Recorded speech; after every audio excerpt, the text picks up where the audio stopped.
Avez-vous déjà rêvé d'un endroit dans le monde où tout le monde sur l'île est de la famille, tout descendant d'un seul homme?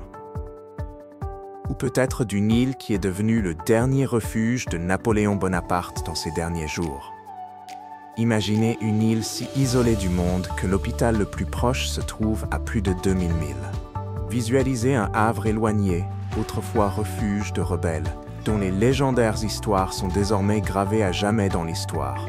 Restez avec nous car dans un instant, nous vous emmènerons en voyage pour découvrir les 10 îles les plus isolées de la Terre. Des lieux qui remettront en question tout ce que vous pensiez savoir sur la vie à l'écart. Enveloppée d'histoire et d'isolement. Sainte-Hélène, une île éloignée enveloppée d'histoire et d'isolement, un endroit où le temps semble s'être arrêté, intact face au monde. Connue comme le dernier refuge de Napoléon Bonaparte, Sainte-Hélène raconte une histoire de survie, de résilience et de transformation contre toute attente. En l'an 1502, des explorateurs portugais ont découvert ce joyau isolé au cœur de l'océan Atlantique. Pendant des siècles, elle a servi de halte cruciale pour les navires voyageant entre l'Europe, l'Afrique et l'Asie. Mais le chapitre le plus significatif de l'île a commencé en l'an 1815, lorsque Napoléon Bonaparte a été exilé ici. Les dernières années de l'empereur ont transformé l'île en symbole de résistance. Aujourd'hui, les visiteurs peuvent se tenir devant le tombeau de Napoléon ou se promener à travers les paysages semblables à des forteresses qui ont autrefois porté le poids des empires. Historiquement, atteindre Sainte-Hélène n'était pas une mince affaire. Pendant des années, le RMS Sainte-Hélène, le navire reliant l'île au Cap, en Afrique du Sud, était la bouée de sauvetage reliant l'île au monde extérieur. En 2017, un aéroport a été ouvert, marquant un tournant dans l'accessibilité de l'île. Mais même aujourd'hui, les vols restent rares, coûteux et dépendent des conditions météorologiques, ajoutant à l'aura de mystère et d'attrait de l'île. Pour ceux qui sont prêts à faire le voyage, Sainte-Hélène offre une expérience rare, intacte, loin de l'agitation de la vie moderne. La vie à Sainte-Hélène est difficile. La population de l'île, d'environ 4500 habitants, connue sous le nom de Sainte, fait face à des défis quotidiens. Tout, de la nourriture aux matériaux de construction, doit être expédié de loin, rendant même les besoins de base coûteux. L'éducation est limitée à l'enseignement primaire et de nombreux jeunes quittent l'île à la recherche d'opportunités au-delà de ses rivages. Pourtant, malgré ces défis, les insulaires restent résilients.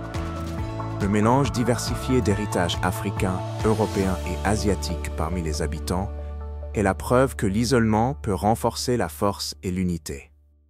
Le tourisme est devenu une part importante de l'économie de l'île, les visiteurs étant attirés par la riche histoire entourant Napoléon.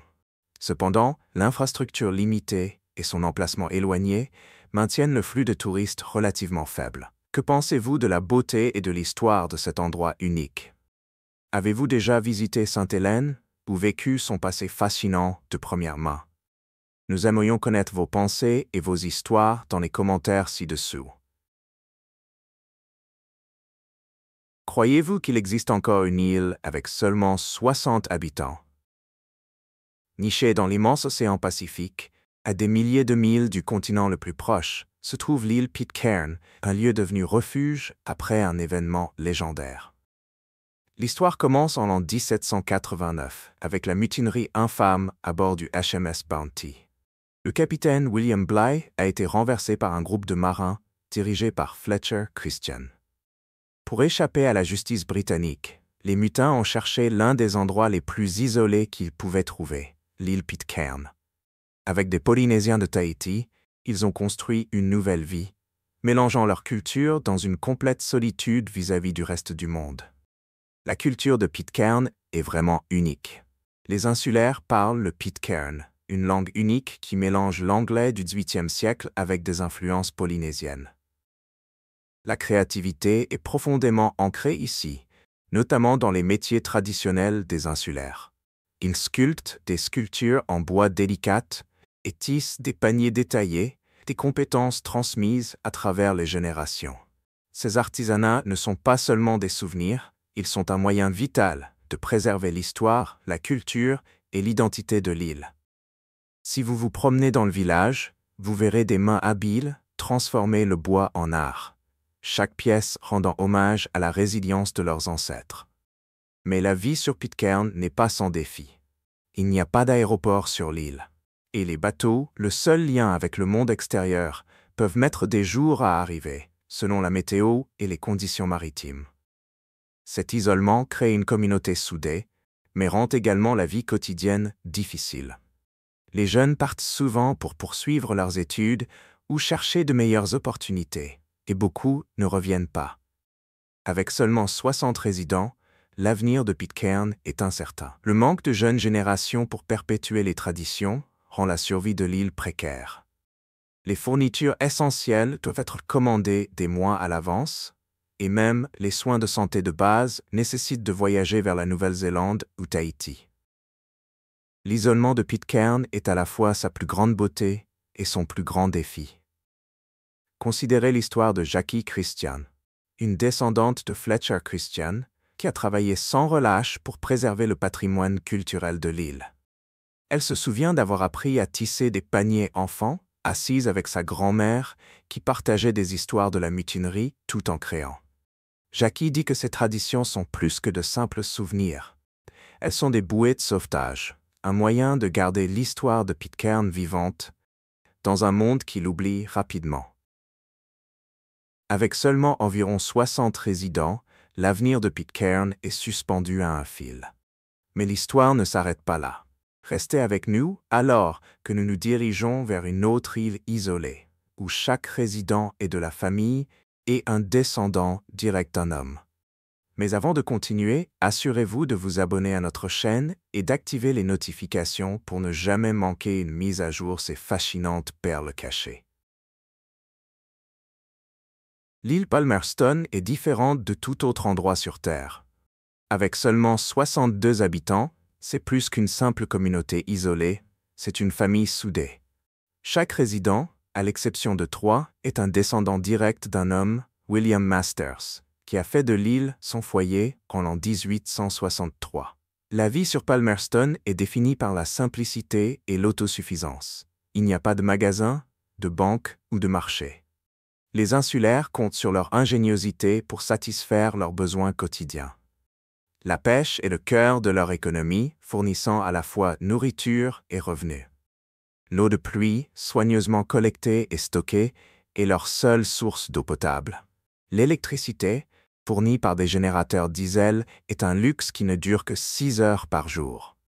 Les soins de santé présentent leurs propres défis. Les insulaires doivent entreprendre un long et incertain voyage vers Rarotonga, le centre le plus proche des îles Cook, situé à plus de 300 000.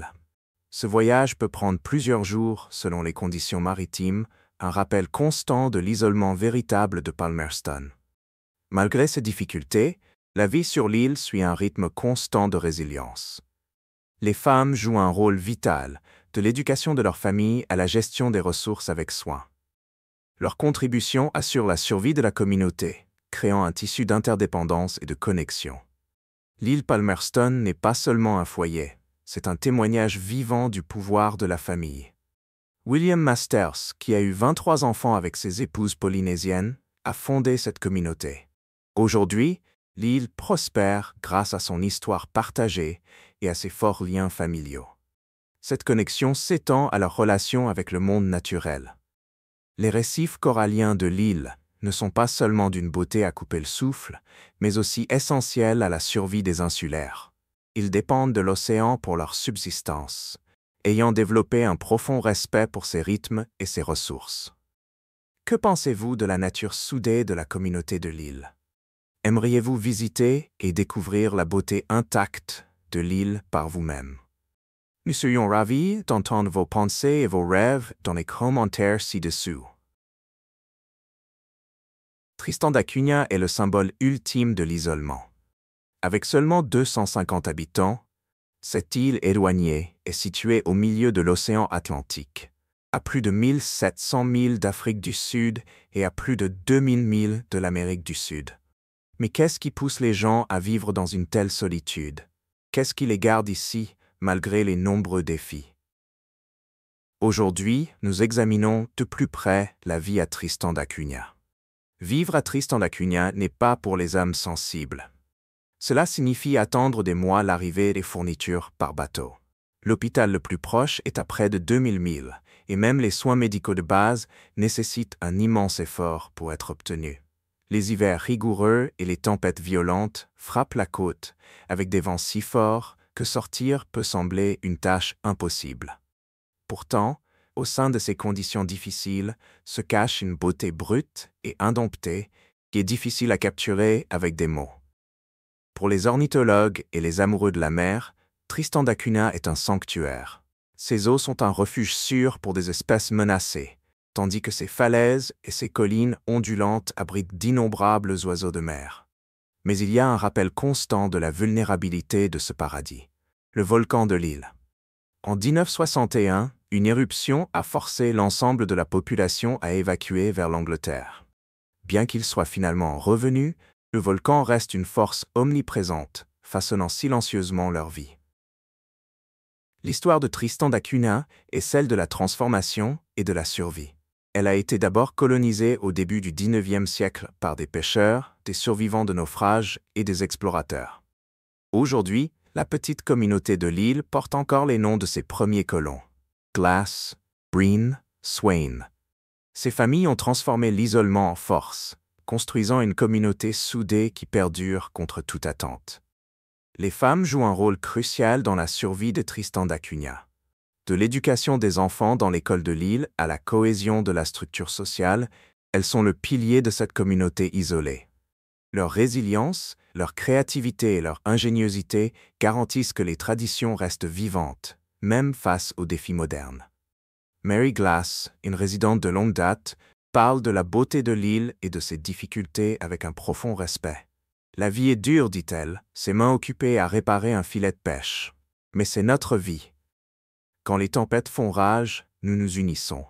Quand le soleil brille, nous célébrons. Tout ce que nous le faisons ensemble. Située à plus de 200 milles de la côte du Yémen dans l'océan Indien, Socotra semble appartenir à un autre monde. Cette île extraordinaire est célèbre pour ses paysages surréalistes et sa biodiversité remarquable. Cependant, ce ne sont pas seulement les plantes et les animaux étranges de l'île qui font de Socotra un endroit unique. Son peuple, ses coutumes anciennes et sa langue unique créent une culture aussi distinctive que son environnement.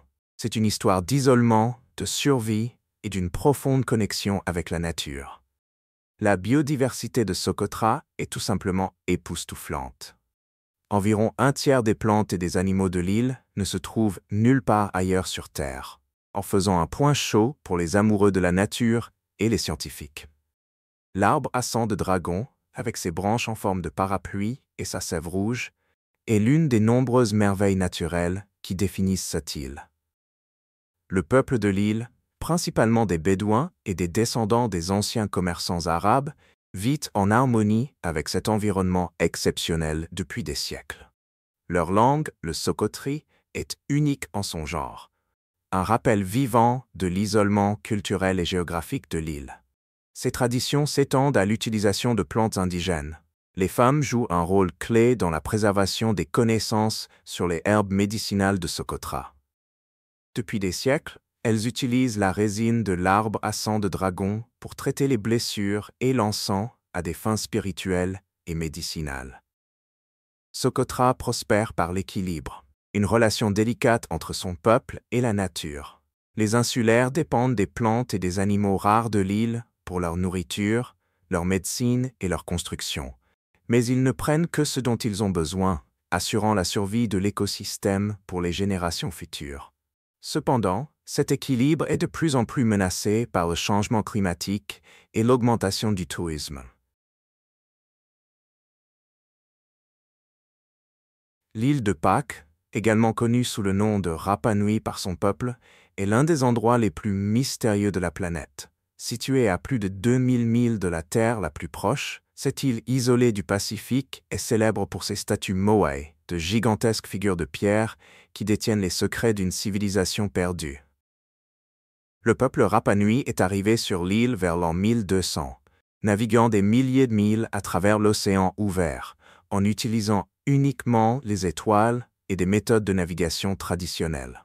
Au fil des siècles, ils ont sculpté près de 900 statues Moai, certaines mesurant jusqu'à 33 pieds et pesant jusqu'à 80 tonnes.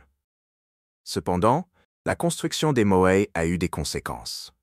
Les forêts luxuriantes de l'île ont été abattues pour transporter ces statues colossales, entraînant des dommages écologiques sévères. Au XVIIIe siècle, la société Rapa Nui, autrefois florissante, a commencé à s'effondrer. Les Moai silencieux, se tenant en rangée à travers l'île, continuent de captiver les visiteurs et les chercheurs.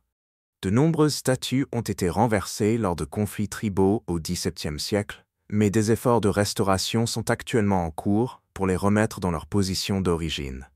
Certaines statues ont déjà été réérigées, se tenant comme des symboles puissants de résilience et de fierté culturelle. Autongariki est l'un des endroits les plus emblématiques de l'île, où 15 Moai se tiennent en rangée contre le fond de l'océan Pacifique. C'est un lieu d'une beauté époustouflante, mais aussi un rappel frappant de la fragilité de la nature et des conséquences des choix humains. Malgré des siècles de difficultés, le peuple Rapa Nui a préservé sa culture, sa langue et ses traditions, témoignant de leur esprit indéfectible. Imaginez poser le pied sur une île immaculée où les seuls sons sont le murmure des palmiers et les appels lointains des oiseaux de mer. Bienvenue sur l'île Caroline, qui fait partie des îles de la ligne à Kiribati, souvent considérée comme l'un des derniers sanctuaires de la faune non touchée sur Terre. L'île Caroline est un exemple vivant de l'incroyable résilience de la nature. Ses lagons scintillants, remplis d'eau turquoise cristalline, sont entourés de récifs coralliens grouillant de vie marine. L'île est un terrain de nidification essentiel pour plusieurs espèces d'oiseaux de mer, y compris les nœuds noirs et les sternes blanches. Selon le gouvernement de Kiribati, l'écosystème de l'île soutient plus de 10 000 oiseaux de mer nicheurs chaque année, une indication impressionnante de son importance en tant que sanctuaire. Les récifs coralliens autour de l'île Caroline sont parmi les plus immaculés de l'océan Pacifique, non altérés par l'activité humaine nuisible. Ces récifs ne sont pas seulement d'une beauté à couper le souffle, mais aussi vitaux pour la santé des écosystèmes marins du monde, offrant un refuge sûr pour d'innombrables espèces. L'isolement de l'île Caroline est l'un de ses plus grands protecteurs. Située à plus de 4000 milles de la plus grande ville la plus proche, elle est restée intacte par l'établissement humain. Sans résidents permanents, infrastructures ou tourisme, l'écosystème de l'île continue de prospérer, tout comme il l'a fait pendant des siècles. Cependant, l'isolement ne garantit pas la sécurité. L'élévation du niveau de la mer causée par le changement climatique représente une menace sérieuse pour l'écosystème délicat de l'île Caroline. Des études des Nations Unies suggèrent que des îles basses comme Caroline pourraient être submergées dans le siècle prochain si les températures mondiales continuent d'augmenter. Palawan, souvent appelée la dernière frontière des Philippines, est une destination qui semble figée dans le temps. Avec ses eaux turquoises, ses plages immaculées et ses forêts tropicales denses, cette île est un endroit où la nature est à l'honneur. Il n'est pas étonnant que Palawan soit constamment classée parmi les plus belles îles du monde. Mais Palawan offre plus qu'un simple paradis pour les amoureux de la nature, elle donne également un aperçu d'un mode de vie plus simple et harmonieux. L'île abrite certaines des plages les plus époustouflantes de la planète. El Nido et Coron sont réputés pour leurs eaux cristallines, leurs lagons cachés et leurs sables blancs poudreux, attirant des visiteurs de tous les coins du globe. Au-delà de leur beauté, ces plages sont essentielles aux écosystèmes de l'île. Les récifs coralliens autour de Palawan sont parmi les plus diversifiés au monde, soutenant plus de 600 espèces de poissons. Ils fournissent également une source vitale de revenus pour les communautés locales, grâce à la pêche durable et aux initiatives d'écotourisme. Le ministère du Tourisme des Philippines souligne que les plages de Palawan ne sont pas seulement des destinations touristiques de premier plan, mais qu'elles sont également au cœur des efforts de conservation marine visant à protéger ces écosystèmes fragiles pour les générations futures. Palawan est aussi un sanctuaire pour la faune, abritant des forêts tropicales remplies d'espèces rares et endémiques.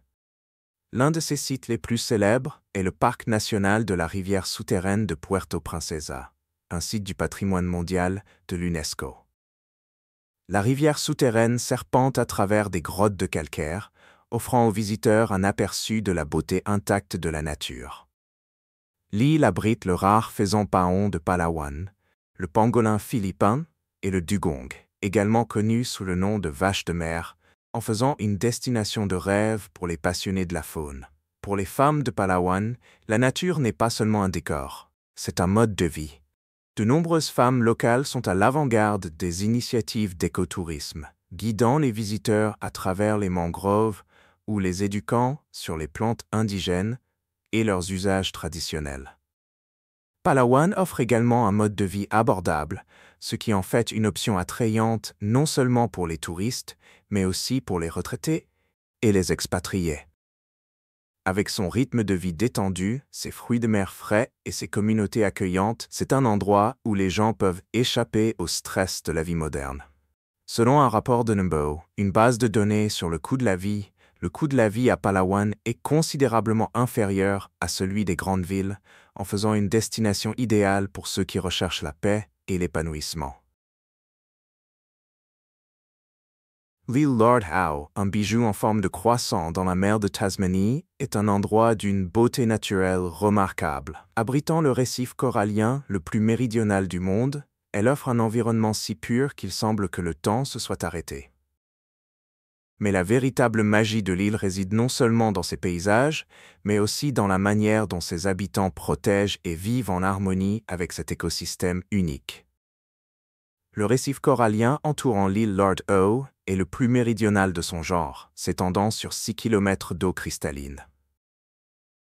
Selon l'autorité du parc marin de la Grande Barrière de Corail, ce récif soutient une incroyable variété de vie, y compris plus de 500 espèces de poissons et 90 espèces de coraux. Mais l'importance de ce récif va au-delà de sa beauté. Il est essentiel à la survie de l'île. Il agit comme un bouclier naturel contre les tempêtes, soutient l'économie locale de la pêche et sert de crèche pour la vie marine qui soutient des écosystèmes bien au-delà des côtes de l'île. L'île Lord Howe a maîtrisé l'équilibre entre le tourisme et la conservation. Avec une limite stricte de 400 visiteurs à tout moment, l'île s'assure que sa beauté naturelle reste intacte. Ce modèle a été salué au niveau mondial comme un succès en matière de tourisme durable. Ces efforts ont été un facteur clé dans le statut de patrimoine mondial de l'UNESCO de l'île Lord Howe, la reconnaissant comme une zone d'une importance écologique exceptionnelle. La vie sur l'île Lord Howe tourne autour d'un profond respect pour la nature. L'électricité de l'île provient de sources renouvelables. Les déchets sont soigneusement gérés et chaque effort est fait pour minimiser l'impact de l'activité humaine. La petite communauté ici est unie par un engagement commun à préserver ce paradis pour les générations futures. Nichées dans l'océan Atlantique Nord, entre Madère et les îles Canaries, se trouvent les îles Sauvages ou Illas Selvagens. Ces petites îles inhabitées sont parmi les territoires les plus isolés d'Europe, protégées en tant que réserve naturelle depuis 1971. Pour les ornithologues et les passionnés de nature, les îles sauvages offrent une rare chance de découvrir la faune dans sa forme la plus pure, non touchée par l'influence humaine. Les îles sauvages sont un sanctuaire pour la biodiversité. Déclarées réserve naturelle stricte par le gouvernement portugais, leur objectif principal est de protéger les oiseaux de mer menacés et les écosystèmes fragiles. Les îles abritent plus de 2000 couples reproducteurs de puffins de Cory, l'une des plus grandes colonies de cette espèce dans le monde. Selon l'Institut portugais pour la conservation de la nature et des forêts, ces îles servent d'étape importante pour les oiseaux migrateurs et de sites de reproduction pour plusieurs espèces menacées. L'absence d'habitation humaine a permis à des plantes rares de prospérer, créant un écosystème de plus en plus rare sur Terre. L'isolement a été la plus grande force des îles sauvages, les protégeant de la dégradation environnementale qui a touché tant d'autres écosystèmes. L'accès aux îles est étroitement contrôlé. Seuls les chercheurs, les conservationnistes et un nombre limité d'écotouristes étant autorisés chaque année. Cela garantit que les écosystèmes fragiles des îles restent protégés des perturbations humaines. Cependant, leur isolement les rend également vulnérables aux menaces extérieures. L'élévation du niveau de la mer, les espèces envahissantes et la pêche illégale représentent des défis importants pour la santé à long terme de cet environnement unique. Les îles sauvages ne sont pas seulement un trésor pour le Portugal. Elles sont un atout mondial. Protéger ces îles aide à préserver des écosystèmes qui s'étendent bien au-delà de leurs rivages. En soutenant des réglementations internationales plus strictes sur la pêche illégale et en promouvant l'écotourisme, nous pouvons contribuer à garantir que les îles restent un sanctuaire pour les générations futures.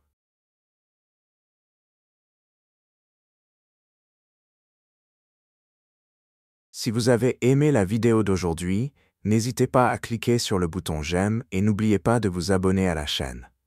Votre soutien compte énormément pour nous. Cliquez sur la vidéo qui apparaît actuellement sur votre écran.